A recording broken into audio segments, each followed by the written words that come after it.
महाभारत एक ऐसा युद्ध हुआ जो धर्म और अधर्म के बीच हुआ, जिसमें धर्म के पक्ष में श्री कृष्ण थे और इस युद्ध में धर्म की जीत हुई और अधर्म की पराजय हुई। दोस्तों, आखिर कौन था अभिमन्यु का छोटा भाई और अर्जुन का दूसरा पुत्र? तो आइए जानते हैं। लेकिन वीडियो में आगे बढ़ने से पहले अगर आप हमारे चैनल में नए हैं तो चैनल को सब्सक्राइब करें और वीडियो को अपने दोस्तों के साथ जरूर शेयर करें।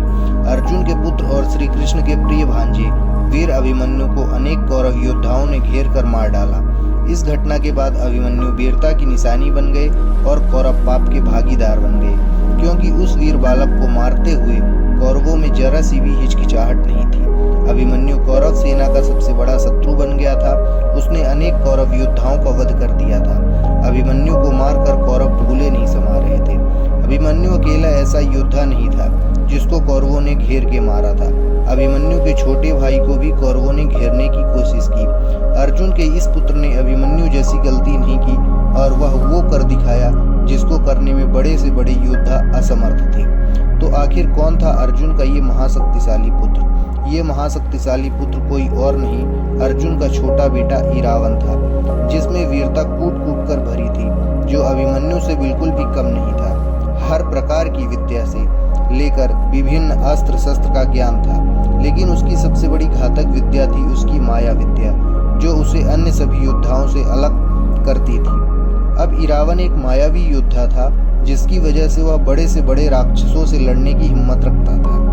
इरावन की माता एक नाग कन्या थी जिसका नाम उलूपी था और उसका पालन पोषण उसकी माता ने ही किया था, और इरावन अपनी शक्ति के बल पर लाखों नागों की सेना का सेनापति बन गया था। कौरवों ने ठीक उसी तरह योजना बनाई जैसे अभिमन्यु को घेर कर मारा था, परंतु इरावन के पास उसकी मायावी शक्ति थी, जिसके कारण उसने कौरवों को चकमा दे दिया और 6 महान कौरव योद्धाओं का वध कर दिया। यह देखकर पूरी कौरव सेना में इरावन के नाम का भय बैठ गया था, जिसके कारण अब इरावन से कोई भी लड़ना नहीं चाहता था। कौरव एक बार फिर इरावन को हरा देते, लेकिन इरावन की माया विद्या का कोई तोड़ नहीं था। अब उस दिन का युद्ध समाप्त होने के बाद कौरवों के शिविर में मातम सा फैल गया।